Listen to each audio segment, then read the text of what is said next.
Aujourd'hui, à Rencontre, de la drogue à la vie spirituelle, avec Pascal Pingot.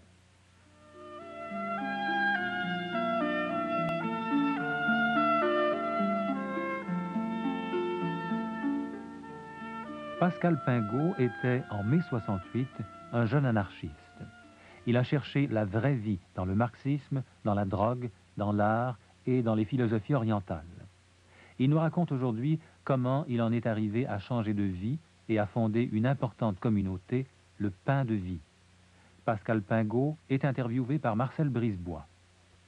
Pascal Pingot, j'ai lu votre ouvrage Fioretti du Pain de Vie et j'y apprends que vous êtes le chef d'une communauté religieuse, mais vous dites à la page 85 de votre ouvrage: nous venons tous, nous venons dans la communauté, au moins à ce moment-là, au moment où vous avez écrit ce passage, nous venons tous de l'alcool, de la drogue, de l'errance. Comment expliquez-vous votre cheminement? Alors mon itinéraire en quelques mots,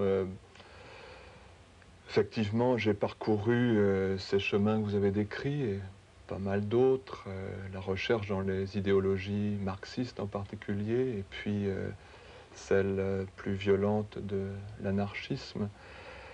Ce qui me motivait finalement au travers de tout mon trajet, c'est une exigence de vérité, n'est-ce pas? De trouver des gens qui font point par point ce qu'ils disent.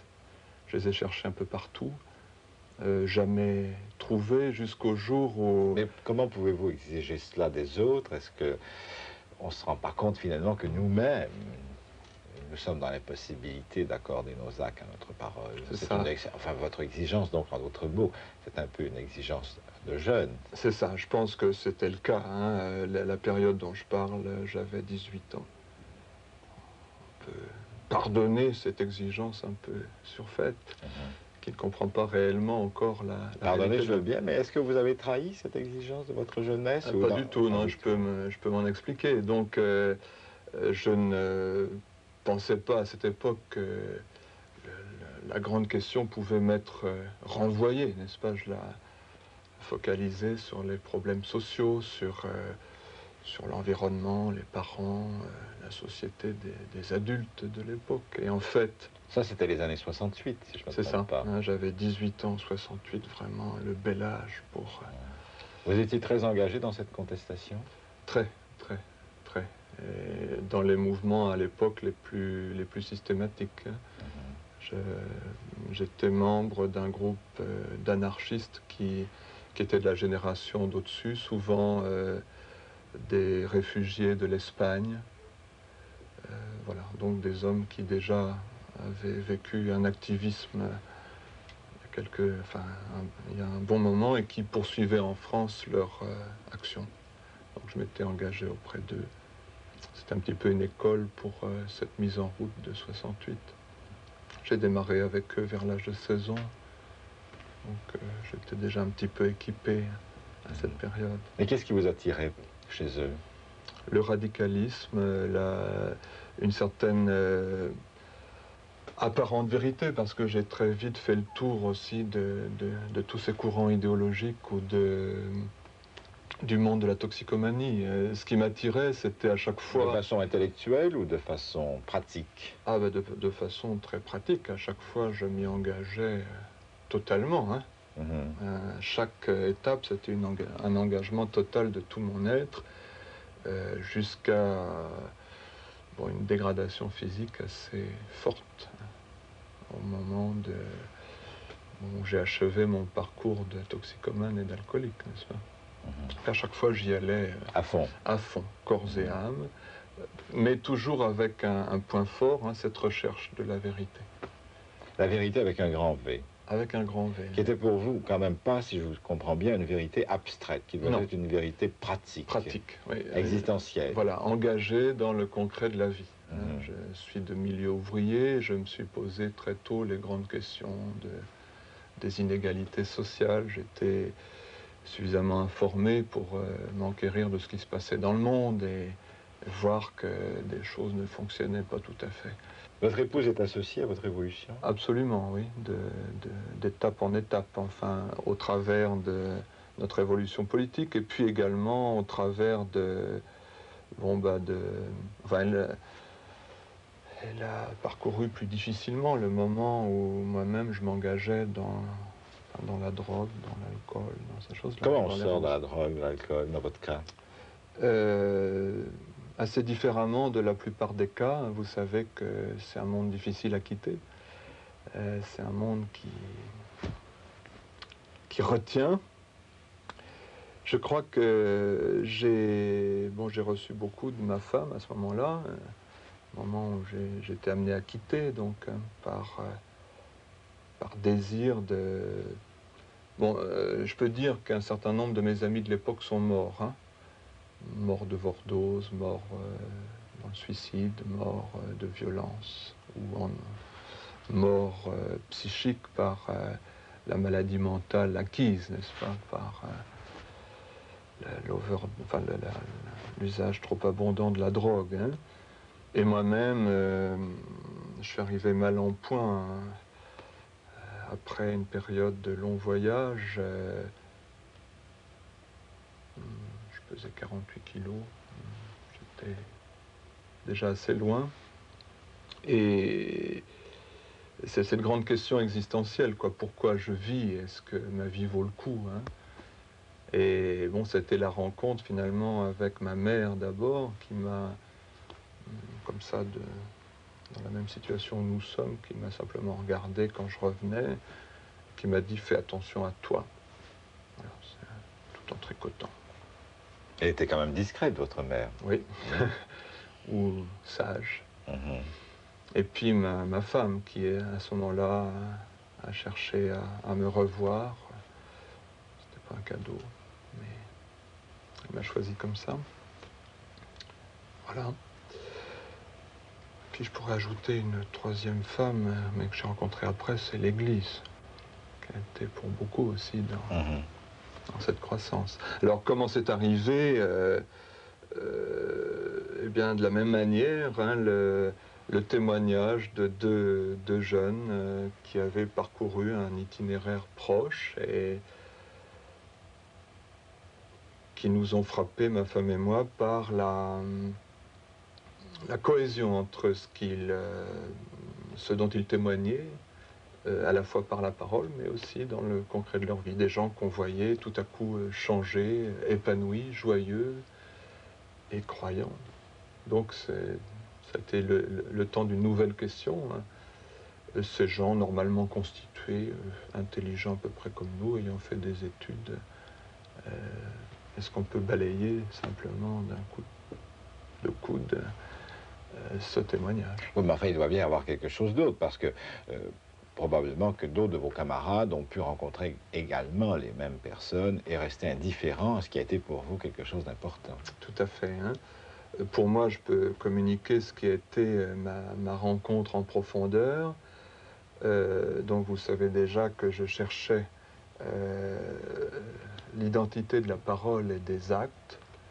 Lorsque ces jeunes m'ont parlé du Christ, donc qu'ils avaient découvert au travers de l'écriture essentiellement, et d'une rencontre personnelle, au tout début de ce qui s'appelle maintenant le renouveau charismatique, mais qui à l'époque était le fait de quelques illuminés, n'est-ce pas, une petite poignée. Ce qui me frappait dans leur partage, c'était pas tellement encore ce qu'eux me communiquaient, bien que ça a été l'origine de ma question, mais ce qu'ils me communiquaient du Christ. Et ils me disaient de lui, enfin je lisais de lui, voilà quelqu'un qui a parlé et quelqu'un qui a mis en pratique absolument tout son programme. Et pour, je ne vais pas répondre à une question peut-être que vous me posiez avant l'émission, j'ai compris que, au début de cette émission en fait, le Christ est le seul vraiment à pouvoir être réellement un maître, bien qu'il ne souhaite pas qu'on l'appelle comme ça, mais il dit de lui qu'il l'est. Je suis effectivement maître et seigneur. Le seul qui puisse vraiment être complètement suivi, parce que le seul qui a effectivement fait tout ce qu'il a dit. Et à ce moment-là, alors c'était ma compréhension adulte, on peut-être un peu tardive, à 23 ans, je me suis dit, voilà, l'homme qui a tout fait. L'homme est le Dieu, mais l'homme qui a tout fait, ce qu'il a dit. Et c'est pourquoi je veux le suivre totalement. Et j'ai compris du fait même que mes amis catholiques que j'avais quittés bruyamment à l'âge de 13 ans, en un seul jour aussi, mes amis communistes, mes amis marxistes de toute obédience, mes amis anarchistes et puis tous les autres finalement, je comprenais facilement que je pouvais tout leur pardonner. Et je comprenais du fait même que moi-même, j'étais le premier lieu de travail, n'est-ce pas, pour que quelque chose change. Le changement allait commencer par moi, parce que moi-même, j'étais infecté comme les autres, des mêmes puissances d'orgueil, des mêmes désirs de pouvoir, des mêmes choses que tout un chacun. Mais votre cheminement commence là, mais se fait assez lentement, n'est-ce pas? C'est pas parce que vous avez découvert le Christ que vous avez immédiatement fondé une communauté, etc., etc. Il y a une progression quand même qui va se faire. Et d'abord, ce qui vous intéresse à ce moment-là, c'est de vivre en communauté. Pourquoi la communauté? Alors, non, au début, ce qui me frappe, c'est donc, enfin, ce qui m'arrive avec mon épouse, c'est une transformation radicale d'un jour à l'autre. Effectivement, là, en une journée de temps, hein, parce que cette rencontre dont je parle a duré un jour, du jour au lendemain, je peux dire que ma forme de vie, mes convictions, ma pratique quotidienne a changé. Bon. Mais à ce moment-là, j'étais simplement un chrétien des Écritures, absolument pas d'église, ni catholique, ni protestant, ni quoi que ce soit, avec encore quelques restes de ni Dieu ni maître, on s'en dégage pas si simplement. Mais déjà entrant dans une vie simplement de témoignage, non pas que nous le désirions sous une forme de prosélytisme ou autre chose comme ça, mais simplement parce que ça sortait de nous. Et on peut dire qu'une personne a fait des pas très importants dans le sens d'une conversion personnelle, à l'écoute du témoignage de mon épouse, 1 heure après ce moment de rencontre, au travail. Cette personne est maintenant a été responsable d'un groupe de prière dans notre ville d'origine. Il reste quand même qu'on sent que vous voulez vivre, partager avec d'autres ce que vous venez de vivre, hein, et que vous cherchez à constituer un groupe, en tout cas à ramasser des gens. Non, non? Jamais nous n'avons eu de démarche, disons, de ramasser, de recrutement. Toujours, c'était un peu dans cette démarche que je vais essayer d'exprimer, de gens qui nous demandaient compte de la transformation qu'ils percevaient en nous. Par exemple, un des couples qui est cofondateur de la communauté, qui est encore le couple bras droit un peu de notre communauté, ce couple était anarchiste hein, depuis 3 générations du côté de l'homme et très anticlérical depuis 3 générations également du côté de la femme. Vous voyez donc des gros poissons, une conversion retentissante et totale et sans retour, n'est-ce pas, parce que ça commence à dater, ça fait 14 ans tout ça. Enfin, pour ma part, et une dizaine d'années pour la leur. Donc, une conversion totale et sans retour en arrière. Ces gens-là, ces amis-là, sont venus tout simplement frapper à la porte, ont vu notre transformation et nous ont questionnés, purement et simplement. Et peut-être après 4 heures d'entretien en 1 an et demi de temps, vous voyez, il y avait de l'espace, et ils nous ont posé cette question, est-ce que nous aussi, comme le nuque sur le chemin avec Philippe, là, est-ce que nous pourrions être baptisés, ou tout au moins rencontrer le Christ hein. Voilà. Donc, en fait, tout ce premier groupe, hein, le groupe des premiers membres et frères de la communauté, s'est constitué ainsi. Dans le milieu même où nous vivions auparavant. Donc des gens qui vous connaissaient et qui étaient étonnés de voir que vous étiez devenu différent et qui étaient fascinés aussi par cette différence. Oui. Est-ce que ça ne vous a pas fait perdre des amis également? Beaucoup. Il y en a qui sont éloignés. Beaucoup. Et quelques-uns, je peux le dire, se sont éloignés avec violence. Enfin, me disant par exemple, si jamais je te rencontre à nouveau dans la rue, seul ou avec tes amis chrétiens, je te casserai la gueule. Enfin, et c'était enfin 2 de mes plus proches amis m'ont quitté ainsi. Ça vous a fait mal? Oui, oui, parce que l'amitié humaine est une grande chose pour moi. La fidélité aussi aux amis. Ils ont toujours une place dans mon cœur. Hein. Et puis il va se passer un événement près de Lyon, à Grenay.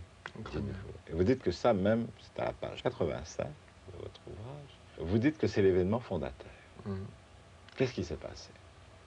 Donc, pour situer un petit peu les mois juste précédents, nous avons donc commencé un 1er janvier 1976 la vie commune, à 2 couples, plus des amis autour. Ces 6 mois ont été terribles, très difficiles, parce que nous vivions ça sans aucun conseil d'église, dans l'ignorance totale. Hein.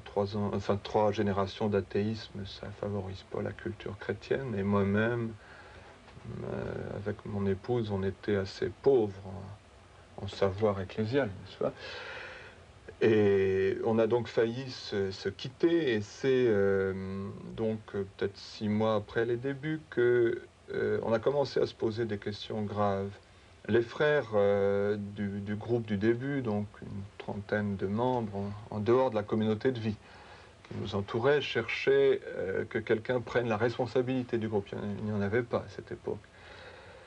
Et tourner les regards vers nous, vers moi. Et j'étais pas du tout l'homme de la situation, je ne souhaitais pas. Vous me dites que vous étiez un peu réfractaire à l'idée d'assumer une autorité, je dirais moi, des responsabilités dans ce groupe. Comment avez-vous accepté? Alors donc, à l'occasion de mon refus, les frères m'ont demandé de prendre du temps pour prier et puis pour consulter d'autres personnes. C'était à la période du surgissement des communautés nouvelles en France, qui ont pour nom Lion de Juda, Théophanie, Chemin Neuf, etc., qui étaient pour l'essentiel situées dans le sud, Sainte-Croix. Et bon, j'en ai choisi 2, en l'occurrence le Chemin Neuf et la Sainte-Croix, comme lieu où je pouvais avoir un échange. J'ai rencontré les responsables, bergers selon la terminologie du renouveau, et qui m'ont donc à leur place confirmé dans cette nécessité pour moi de répondre à l'appel de mes frères. Bon, cette demande ne m'a pas convaincu pour autant, et c'est un hasard de mon retour qui m'a fait rencontrer pour la première fois de ma vie une communauté traditionnelle de l'Église catholique. Alors je rappelle que j'étais un chrétien des Écritures uniquement, n'appartenant encore à aucune église. Mais avec une question, c'est si je suis responsable, qui sera responsable de moi? Le sentiment qu'on ne pouvait pas être chrétien et chrétien responsable seul. Et je sentais confusément que c'était l'Église la réponse. Bon.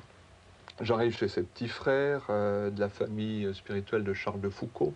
Je suis frappé par à la fois la vie contemplative dans une chapelle simple et belle, et puis la vie radicale, pauvre, enfin une vie d'ouvriers, une vie de gens simples, des frères, des religieux avec des cales aux mains. Et là, je suis rejoint par leur mode de vie, enfin, parce que tout simplement je le portais. Et puis ils m'exposent leur manière de prier, qui m'étonne. Enfin, j'avais jamais entendu parler de la liturgie de l'Église, des laudes, de l'office de complis, de la messe, et particulièrement de l'adoration du Saint-Sacrement. Ce que vous trouvez dans cette communauté, d'abord, c'est, enfin, une des premières choses que vous trouvez, en plus de la prière, c'est donc l'adoration du Saint-Sacrement, l'adoration de Jésus dans l'Eucharistie.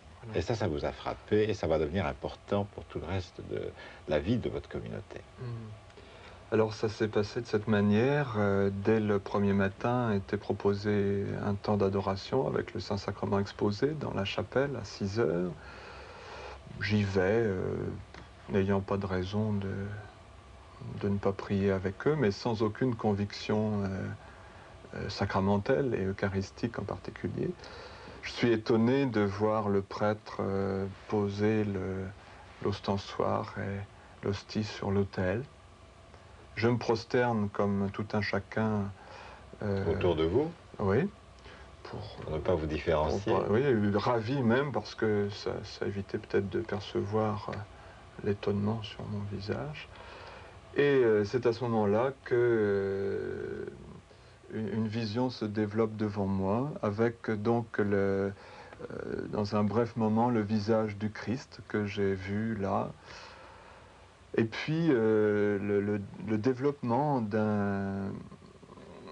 finalement du projet de notre communauté, avec cet accent eucharistique très particulier qui nous a conduit, comme vous le savez, à l'exposition perpétuelle du Saint-Sacrement.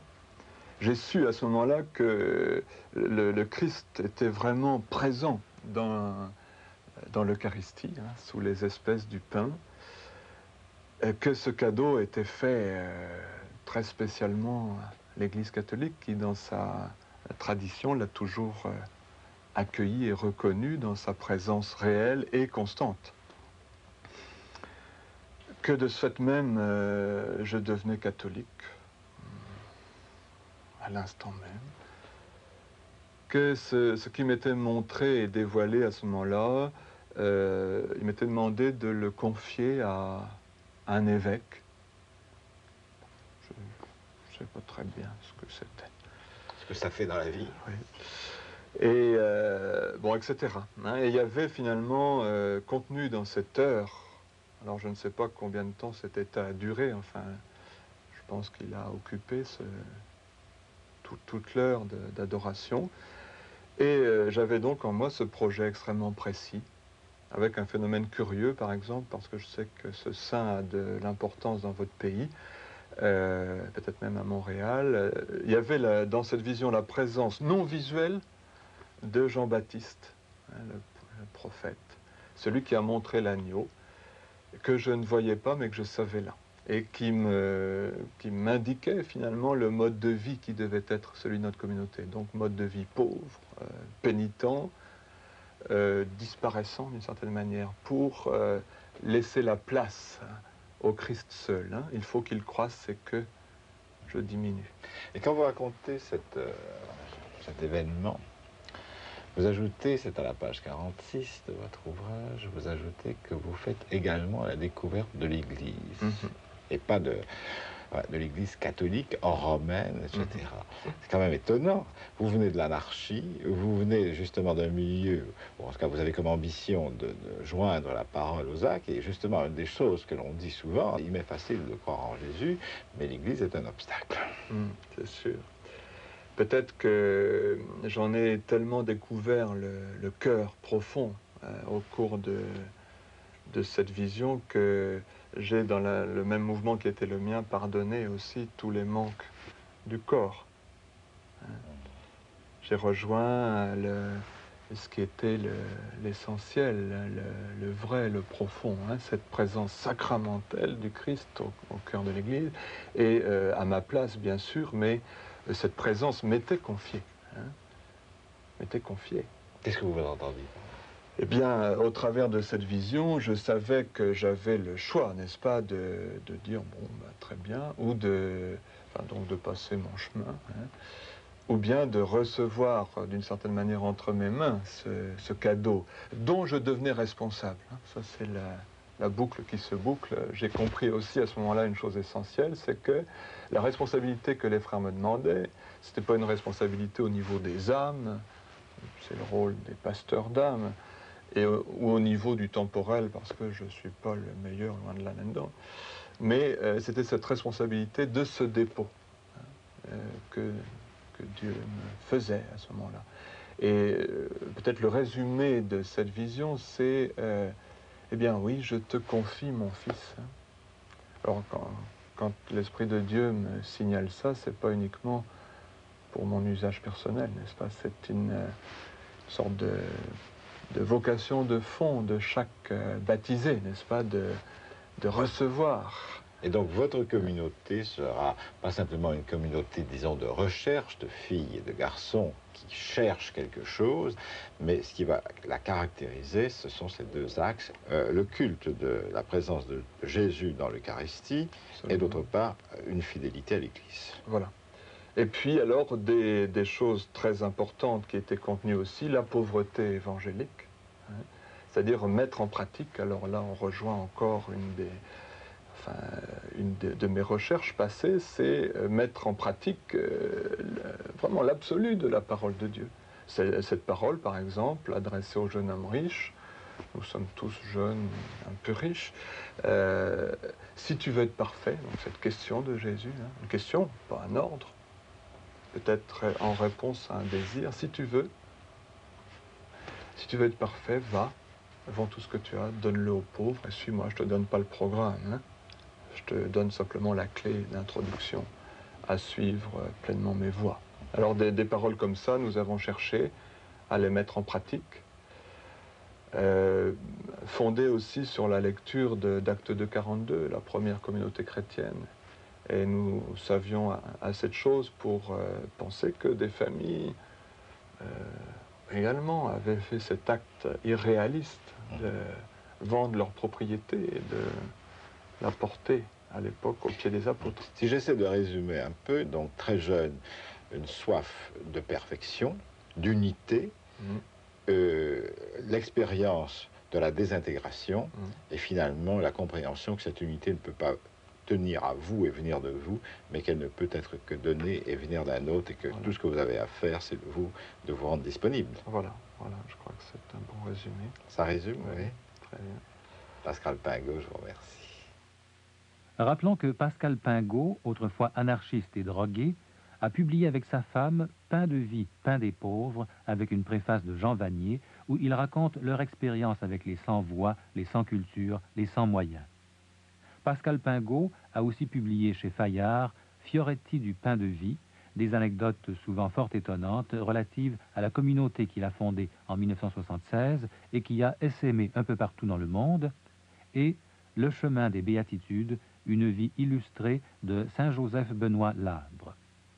On pourra aussi consulter le livre de Monique Hébrard, Les nouveaux disciples 10 ans après, paru au Centurion, et Les communautés nouvelles de Frédéric Lenoir, paru en 1988 chez Fayard.